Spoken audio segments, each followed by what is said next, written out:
I buried my husband 6 months ago. Yesterday, I saw him alive. I had stood at his grave until my legs went numb, until the cold stone beneath my fingers felt warmer than my own skin. I remember the texture of the granite, rough and unforgiving, sucking the heat right out of my palms. 6 months. 182 mornings of waking up to a silence so loud it felt like a scream trapped in the walls. 6 months of nights, clutching the empty side of the bed, gripping the cold sheets where Thomas used to sleep, trying to inhale a scent that was slowly fading into memory. They tell you grief is a process, a journey. They don't tell you it's a suffocation.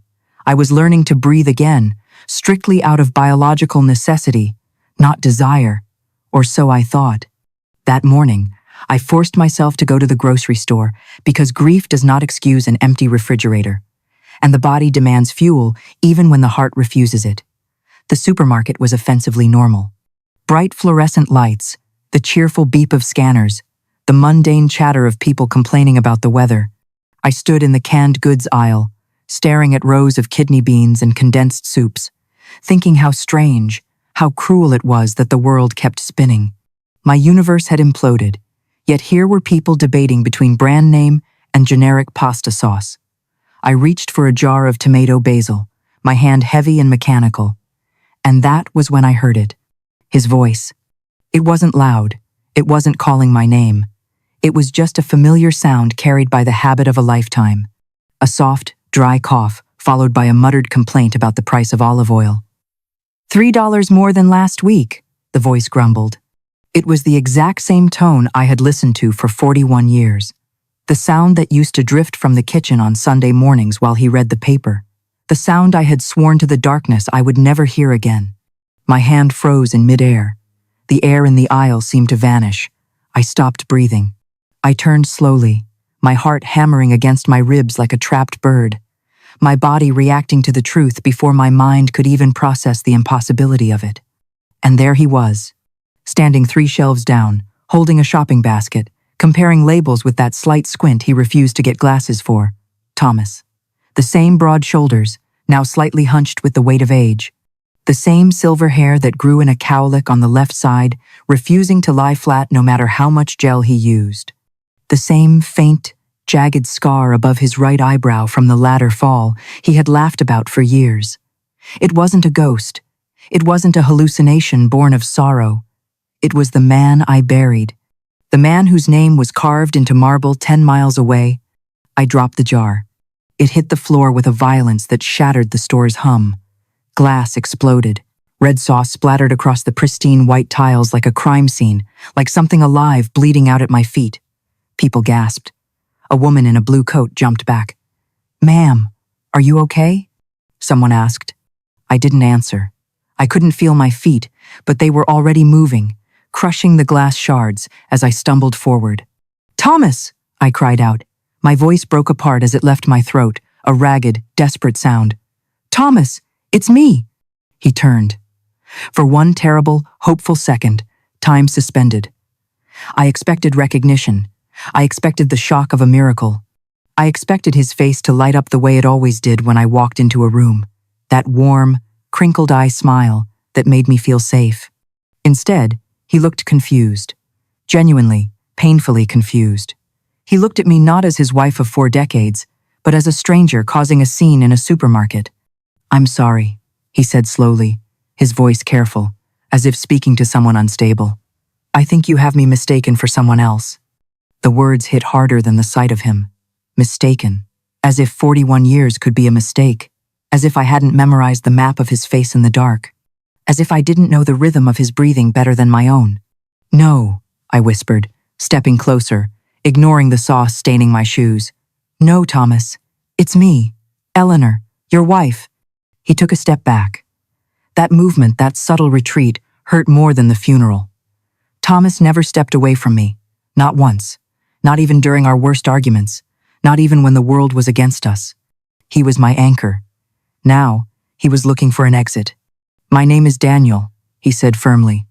"Daniel Brooks, I don't know you." His voice was the same. Deep, slightly rough. The voice that had whispered vows to me. The voice that had told me he loved me on quiet nights when words felt too small. I was shaking so hard I could barely control my limbs. I fumbled for my phone, my fingers slipping on the screen, and pulled up a photo from last summer. His last birthday, us, sitting on the porch, his arm heavy and warm around my shoulders. I shoved the screen toward him. "Look," I pleaded, my voice rising to a hysterical pitch. "Look at this. Do you remember this day? You burned the steaks. You blamed the grill. We laughed until we cried. Look at it." He glanced at the screen. Just for a moment, a microsecond, something flickered in his eyes. A pause too long to be natural, a tightening of his jaw muscle, a flash of recognition that he instantly buried. Then he shook his head, his face composing itself into a mask of pity. "I'm sorry," he repeated. "I've never seen that photo before. You must be going through something very difficult." He reached out and placed a hand on my shoulder. That touch nearly broke me. It was his hand, the same warmth, the same weight, the same thumb resting on my collarbone, the exact place he always touched when he wanted to calm me down. It was a muscle memory he couldn't suppress. "Please," he continued gently, playing the role of the kind stranger. "You should sit down. Get some water." I stared at his left hand resting on the handle of the shopping basket. "Show me your fingers," I said suddenly, my voice dropping to a whisper. He frowned, annoyed now. "Excuse me? Show me your hand." He lifted his hand, perhaps to ward me off. And there it was, the crooked pinky finger, the one he broke at 15 fixing his mother's roof because he was too stubborn to ask for help, the one that never set right, the one I used to run my thumb over when we held hands in the movies. My stomach dropped into an abyss. It was him. There was no twin, no doppelganger. Logic shattered. "I have to go now," he said quickly, seeing the realization dawn in my eyes. He turned his card away abruptly. "I truly hope you feel better, ma'am." And just like that, he walked away. I stood there, shaking violently, while a store employee began to mop up the red mess at my feet. People avoided my eyes, whispering, "Poor woman," and "She must be confused." They were wrong. I wasn't poor. I wasn't confused. I was terrified. Because as I watched the man I had grieved for 6 months disappear toward the checkout, one thought screamed louder than my grief ever had. If my husband was alive, standing in line with a basket of groceries, then who was buried in his grave? I should have left the store. I should have gone home, locked the door, and told myself that grief had finally broken something inside me. That would have been easier. It would have been cleaner. I could have called my doctor, increased my dosage, and slept for a week. But I didn't leave. I watched him from the end of the aisle as he paid for his groceries. He used cash. I noticed that immediately because Thomas always used a card. He obsessed over the points, complained about keeping receipts, and hated the germ-ridden texture of paper money. This man did not take a receipt. He folded the bills carefully, pressing the edges flat with his thumb before sliding them into a worn leather wallet. It was a small gesture, almost invisible, but I had watched Thomas do it 1,000 times with business cards. My chest felt tight, every breath shallow and painful. When he pushed the cart toward the exit, my feet moved without asking permission. I followed at a distance, ducking behind a display of seasonal flowers, pretending to read labels, feeling ridiculous and desperate, and completely, horribly awake. Outside, the afternoon air hit my face like a slap. He loaded his groceries into an old sedan, the white paint dulled by age, a dent running along the rear passenger door. It wasn't the car Thomas owned. It wasn't the pristine luxury SUV he loved and polished every weekend with an almost religious devotion. Still, the way he placed the bags inside was unmistakable. Heavy items first, bread on top, eggs wedged securely in the corner. I memorized the license plate without realizing I was doing it. He pulled out of the parking lot. I ran to my car, the one Thomas had bought me 2 years before the accident, insisting I needed something safe, something reliable. I started the engine, my hands slick with sweat on the leather steering wheel. I followed him. I stayed 3 or 4 car lengths back, close enough not to lose him, far enough to blend into the traffic. My heart pounded so loudly I was afraid it would vibrate the car frame. We passed streets I knew, the upscale avenues of our life, and then turned into neighborhoods I rarely visited. The houses grew smaller, older, more modest. The manicured lawns gave way to chain-link fences and tricycles left on driveways. He slowed and turned onto a quiet street lined with old oak trees. He parked in front of a simple house painted a pale green, the kind of color meant to feel cheerful but looking faded in the sun. A white picket fence framed a small yard. Wind chimes hung near the porch, catching the light. He stepped out with the grocery bags. Then, the front door opened. A woman appeared. She was in her mid-50s, maybe younger than me by a decade. Dark hair pulled back in a messy bun, no makeup, wearing a knitted sweater that looked lived in and soft. She smiled when she saw him. It wasn't a polite smile. It wasn't the smile of a neighbor or a friend. It was a familiar smile. She leaned in and kissed his cheek. My vision blurred. It wasn't the kiss that destroyed me. It was the ease of it. She took one of the bags from his hands, speaking to him softly. I couldn't hear the words, but I recognized the intimacy, the choreography of a shared life. Then, the screen door flew open again. 2 children burst through the doorway, a boy and a girl, maybe 8 and 10 years old. They ran straight toward him, arms flung wide. "Grandpa," the girl shouted, "did you bring the ice cream?" He laughed. That laugh. The sound hit me like a physical blow to the chest, lopsided and warm. It was the laugh I had heard in our kitchen for decades, the laugh that had echoed at our son's graduation, the laugh I thought had been silenced forever by a car crash on a rainy highway. He crouched down, letting them climb onto him, balancing the grocery bags with practiced skill. The woman watched, smiling, her hand resting lightly on the small of his back, a possessive, comfortable touch. They all went inside together. The door closed, shutting out the world. I sat frozen in my car, parked halfway down the street, my hands gripping the steering wheel until my knuckles turned white. The sun streamed through the windshield, warming my face, a cruel contrast to the ice spreading through my veins. Only then did I realize I was crying, not sobbing, not gasping, just steady, silent tears sliding down my cheeks. 41 years of marriage, 6 months of mourning, nights spent alone, whispering his name into the dark, praying for a sign that he was at peace, and he was here, alive, laughing, holding children who were not mine, living in a green house with a woman who touched him like she owned him. I took out my phone. My hands shook so badly that the first few photos were just blurs of green and white. I forced myself to brace my elbows against the steering wheel. Focus, Eleanor. I took pictures of the house, the car, the license plate, the address number by the door. As the light began to fade, turning the sky a bruised purple, I started my car and drove away. I don't remember the drive home. I don't remember stopping at lights or using turn signals. I only remember sitting in my garage afterward, the engine ticking as it cooled, staring at my phone, zooming in on his face again and again. Every line matched, every shadow was his.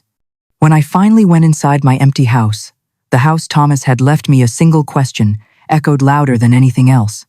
If Thomas was alive, then who had I buried? I didn't sleep that night. I sat at the kitchen table with a single lamp on, the rest of the house swallowed by darkness. My phone lay beside old photo albums, spread open like evidence at a crime scene. I moved between them slowly, deliberately, as if speed might break whatever fragile thread was holding my sanity together. I zoomed in on the photos I had taken that afternoon, his face as he turned toward the house, his profile through the car window. Then I looked down at pictures from our past. Our wedding day, his first gray hair, a beach photo from years ago where his shirt rode up slightly. Every detail matched. The scar above his eyebrow, the small mole near his collarbone that he hated because it made him feel self-conscious. Even the slight unevenness in his ears that only I ever noticed. These were not things grief invented. These were facts etched by time. I pressed my fingers to my lips to stop them from trembling. Twins did not share scars. Strangers did not share memories written into flesh. I stood up and paced the house, my footsteps echoing in rooms that suddenly felt unfamiliar. This place was supposed to be my safe space, the sanctuary Thomas built for us. Now it felt like a stage set built on a lie. The photos on the mantle, Thomas smiling, Thomas holding our son, mocked me. At 3:40 the morning, I stopped pacing. The tears had dried up. The confusion was hardening into something cold and sharp. I picked up my phone. I dialed my son. It rang once, twice, 3 times. On the 4th ring, Lucas answered, his voice thick with sleep and irritation. "Mom, do you know what time it is? I need you to come over, right now." A pause. I could hear him shifting in bed, likely glancing at the alarm clock. "Mom, it's the middle of the night. Did something happen? Are you hurt?" "Yes," I said. "Something happened." Another pause, longer this time. "Mom, if this is about Dad again, we talked about this. You've been through a lot," the grief counselor said. "I saw him yesterday," I cut in. "I saw your father alive." Silence, then a sharp intake of breath. Controlled, too controlled. "Mom, what did you take? Did you miss your medication, or did you take too much?" "I followed him home, Lucas. I saw where he lives. I saw his family." My voice didn't shake. That seemed to scare him more than tears would have. "I have pictures." "Stay there," he said finally, his tone shifting from annoyance to something urgent, almost commanding. "Do not go anywhere. Do not call anyone else. I'm coming." The call ended. I went to the bathroom and looked at myself in the mirror. I barely recognized the woman staring back. Dark circles bruised the skin under my eyes. My hair was pulled back without care, revealing a face that looked 10 years older than it had 6 months ago. But there was something new in the eyes. The glaze of mourning was gone, replaced by a terrifying clarity. When Lucas arrived 40 minutes later, he didn't knock. He let himself in with his key, just like he used to when he was a teenager, sneaking home past curfew. He found me back at the kitchen table, surrounded by the debris of my investigation, the albums, the phone, the notes scrawled on napkins. "Mom," he said softly, closing the door behind him. He was wearing sweatpants and a hastily thrown-on jacket. "What is going on?" I didn't speak. I simply handed him my phone. I watched his face as he scrolled. I studied him like a hawk. At first, he feigned confusion, squinting at the screen. Then, as he swiped to the photo of the man holding the children, the color drained from his face. His eyes widened, not with shock, but with recognition. Fear. He swallowed hard and handed the phone back, his hand trembling slightly. "He looks like Dad," he said carefully, testing the waters. "But people resemble each other, Mom. It happens. The mind sees what it wants to see." "Did you see his hand?" I asked, my voice flat. "The finger? Lucas? The crooked pinky?" Lucas rubbed his face, avoiding my eyes. "Mom, we buried Dad. You were there. I was there. Everyone was there." "A closed casket," I said quietly. He looked away, focusing on a spot on the wall. "They said it was better that way. The accident was bad. The fire. Did you see his body, Lucas? Before the casket was closed? Did you identify him?" His jaw tightened. A muscle jumped in his cheek. "No, the medical examiner did." "Mom, stop this." The room felt suddenly very small. The air sucked out of it. I stood up. "I want to go back there," I said. "I want you to come with me." "Mom, this is not healthy. Are you coming? Or am I going alone?" He hesitated, looking at me, really looking at me, and he must have seen that I was past the point of being managed. The truth was cracking through the surface, and we both knew it. "Fine," he said finally, his voice defeated. "We'll go. So you can see it's not him. So you can let this go." We left in silence. Lucas drove. I sat in the passenger seat, directing him with minimal words. Left here, straight for 2 miles. As we turned onto the quiet street with the pale green house, my heart began to race again, a painful thudding against my ribs. "That's the one," I said, pointing. Lucas parked a short distance away, under the shadow of an oak tree.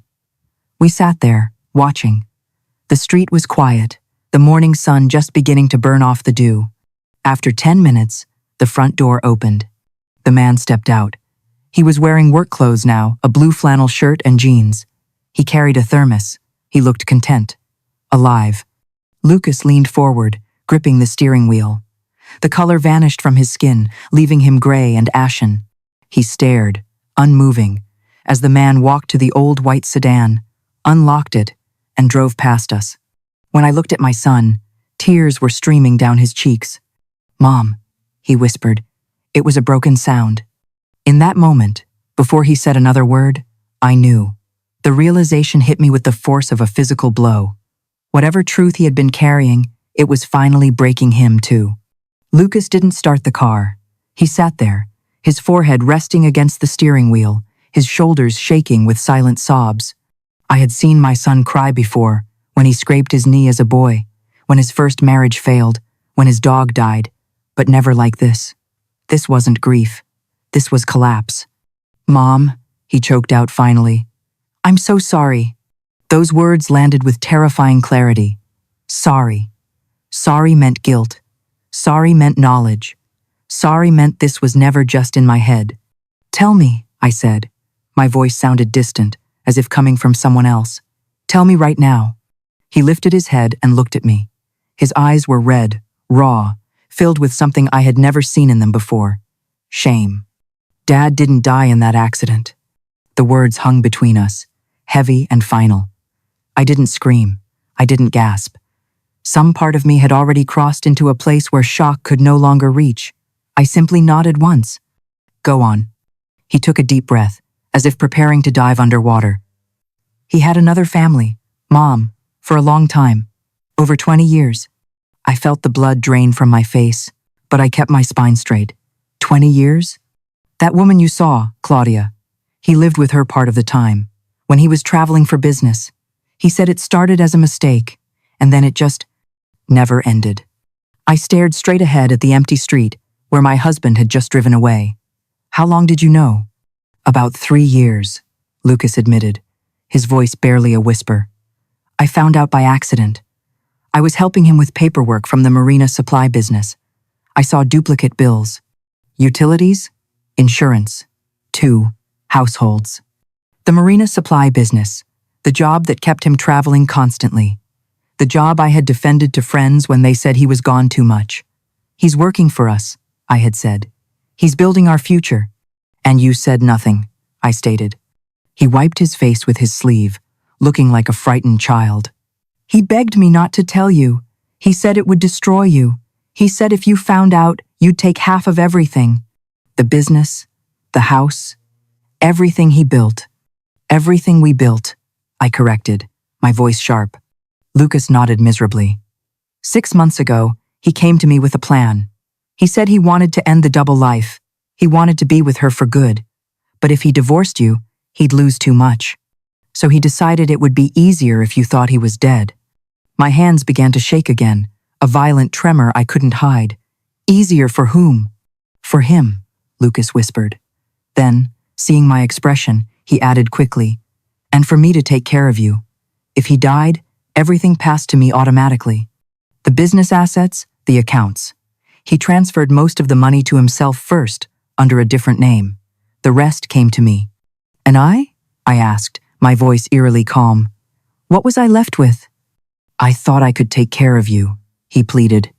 Give you an allowance, make sure you were okay. An allowance, I repeated. Like a child, like a stranger. I looked at him with disgust. How did he fake it? The body, the police. Lucas swallowed. There was a man, a homeless man, terminally ill. No family except a niece he never saw. Dad paid him, paid the niece. They staged the accident. Dad used his documents. The man died in the hospital under your husband's name. The body was, and badly damaged in the fire. The casket stayed closed. The world tilted. I remembered the phone call from the police, Lucas insisting I not see the body. The funeral I sobbed through while people held my hands and told me how strong I was. You let me bury a stranger, I said. Yes. You let me mourn him. You watched me fall apart for 6 months. You sat at my table and ate my food while I cried. Mom, I didn't know how to stop it once it started. I thought if enough time passed, you'd heal, that it would be kinder this way. Kinder? I laughed then, a short, sharp sound with no humor in it. You stole my right to the truth. You stole my grief and replaced it with a lie. I closed my eyes, breathing slowly, carefully. Take me home. Mom, we need to talk about this. Take me home. He started the car. Neither of us spoke on the drive back. When we arrived, I got out without looking at him.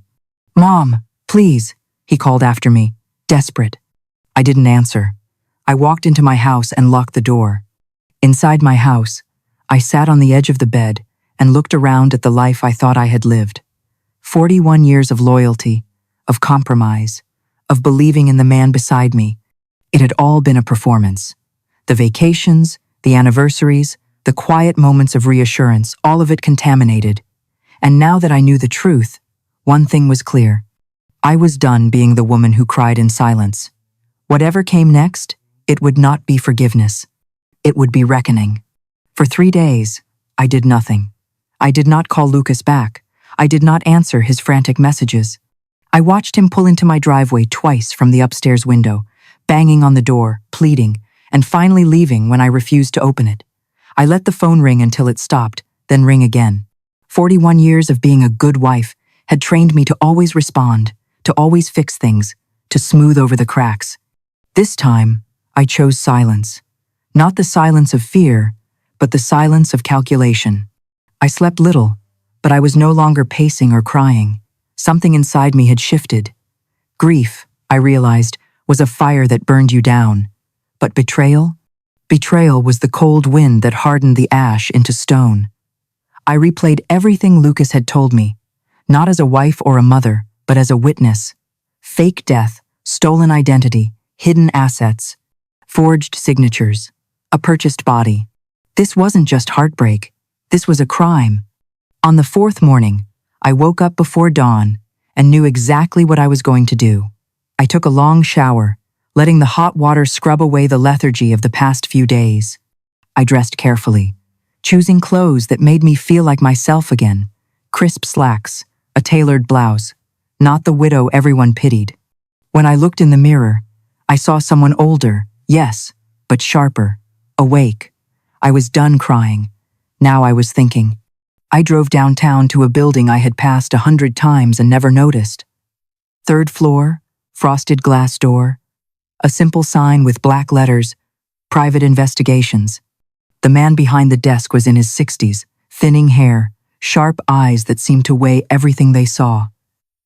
He looked up when I entered and studied me without speaking.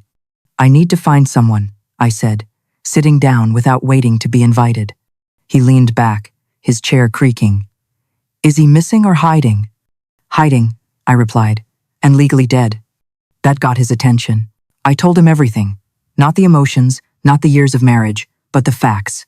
The accident, the closed casket, the new name, Daniel Brooks, the house on the green street, the children calling him Grandpa. I laid the photos I had taken on his desk. He listened without interrupting, his face impassive. When I finished, he nodded slowly.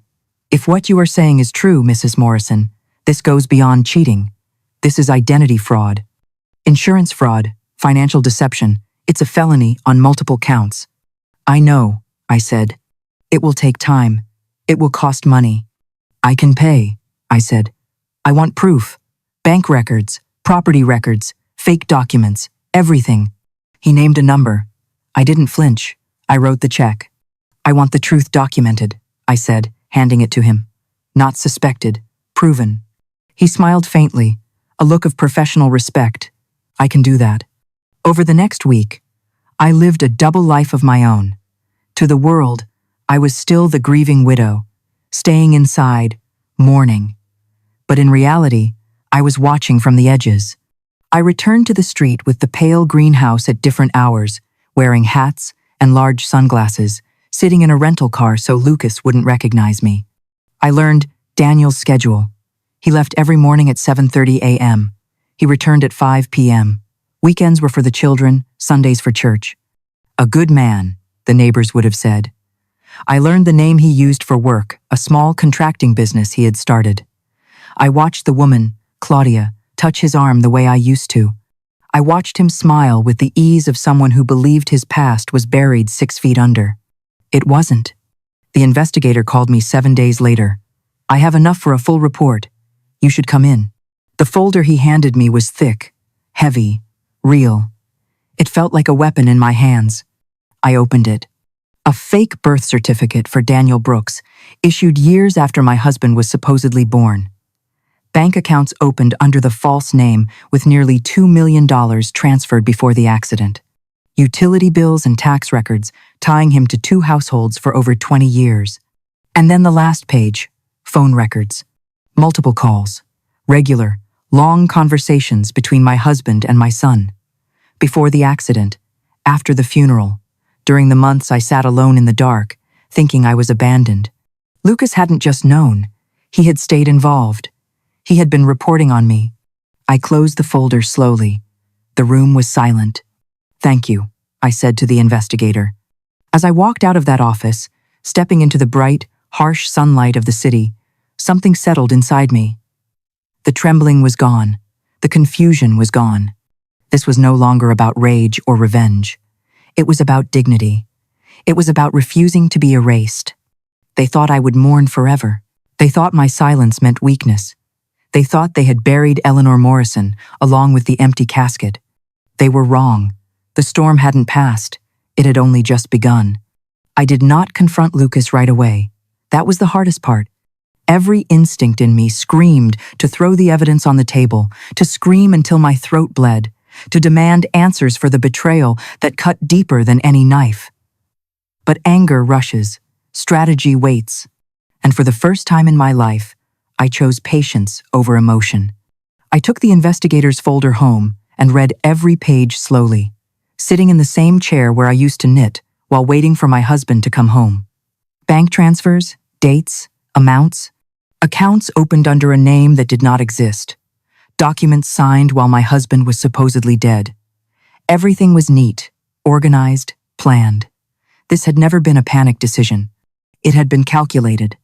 I made an appointment with an attorney the next morning, not the kind who handled wills or real estate, and certainly not the family lawyer Thomas had used for decades. I found a woman named Sarah Vance. She was a specialist in fraud, financial crimes, and asset recovery. She was direct, sharp, and wasted no words on sympathy. "What you are describing is a criminal conspiracy," she said after reviewing the documents, her eyes scanning the timeline. "Your husband committed identity fraud, tax evasion, and grand larceny. Your son aided and abetted, and by accepting the transferred funds, he is complicit in money laundering." I felt a strange calm listening to her. The legal terms gave shape to the chaos. It wasn't just a family tragedy anymore. It was a case. "What do you need from me?" I asked. "A confession would help," she replied, tapping her pen on the desk. "Especially from your son regarding the asset transfers. We have the paper trail, but we need to prove intent. We need him to admit he knew the source of the funds. If we have that, the case is airtight." I nodded. I knew exactly how to get it. Lucas kept an office at the main supply warehouse. He had once given me a spare key years ago for emergencies. I had never used it until now. But first, I needed him to talk. I called him that afternoon. "Mom," he answered immediately, his voice tight with anxiety. "Are you okay? I've been so worried. I drove by, but you wouldn't open the door." "I am tired, Lucas," I said, letting my voice soften, pitching it to the exact tone of exhaustion he expected. "I don't want to fight anymore.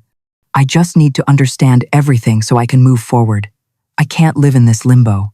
There was an audible exhale of relief on the other end. "Of course, Mom. Anything you want to know. I just want to help you.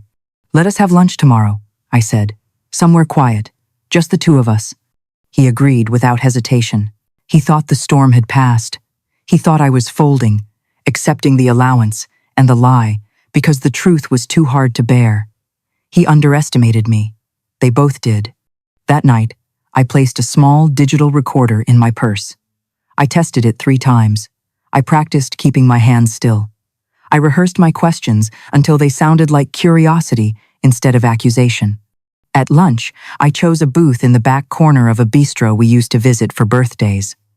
Lucas looked terrible, pale, unshaven, jittery. When he saw me, he tried to smile, but it didn't reach his eyes. "Mom," he said, reaching for my hand. I let him take it. It took every ounce of will I possessed not to recoil. "Tell me, Lucas," I said gently. How did you manage it all? The business, the accounts. It must have been so much work for you. And then, I listened. I let him talk. I asked when the plan started. I asked how the money was moved. I asked who signed the deeds when the properties were sold. Dad signed the initial transfers, Lucas explained, lowering his voice, leaning in confidentially. But for the final sales, I had power of attorney. And for the offshore accounts, well, Dad set those up under the name Brooks years ago. I just had to wire the maintenance fees. And the life insurance? I asked. The policy payout? It came to me, he admitted. Dad didn't want it to look suspicious if it went to a stranger. I put half of it into the trust for the kids, and I sent the other half to him slowly. Small increments, gifts. Each answer came easily to him now, unguarded, confident that I was still his mother, still safe, still the woman who needed protecting. He didn't notice the recorder humming silently in the open bag beside me. He didn't notice that every word was sealing his fate. He thought he was unburdening himself to a confidant. In reality, he was reading his own indictment. While we ate, my attorney and the investigator were already at work. With the evidence I had provided and the preliminary affidavit I had signed that morning, they had secured emergency judicial access to the financial records. By the time lunch ended, the trap was closed. "Thank you, Lucas," I said as we stood up. "I think I understand now." "I really am sorry, Mom," he said, hugging me. "I did it for you, to protect you." "I know," I lied. "Goodbye, Lucas." I walked away without looking back. That afternoon, Sarah Vance filed the complaint with the district attorney. Fraud, forgery, financial exploitation, identity theft. 2 hours later, she called me. "The case has been accepted," she said. "Warrants are being prepared. They aren't waiting." I sat alone in my living room when the call ended. The house was quiet. No music, no television, just the ticking clock on the wall. I thought of the woman I had been 6 months ago, crying into an empty pillow, begging a dead man to come back. That woman would not have survived this moment. She would have crumbled under the guilt of turning in her own son. But I was no longer her. I did not feel joy. I did not feel triumph. I felt resolved. The truth was no longer mine alone. Soon, it would belong to the law. The first call came at dawn. It wasn't Lucas. It was my attorney. "They have executed the warrants," she said, her voice crisp. "Your son was taken into custody early this morning. No resistance." I closed my eyes and let the words settle. Somewhere across the city, Lucas was being handcuffed, read his rights, led into a police car in front of neighbors who once admired him. His wife would be screaming. His children would be watching. The weight of that did not feel like victory. It felt like gravity, inevitable, crushing. An hour later, my phone began to ring. Lucas, over and over. I did not answer. Then a message from his wife, short, shaking text on the screen. "What did you do?" I set the phone face down on the counter and made coffee. By noon, the news had spread through the family.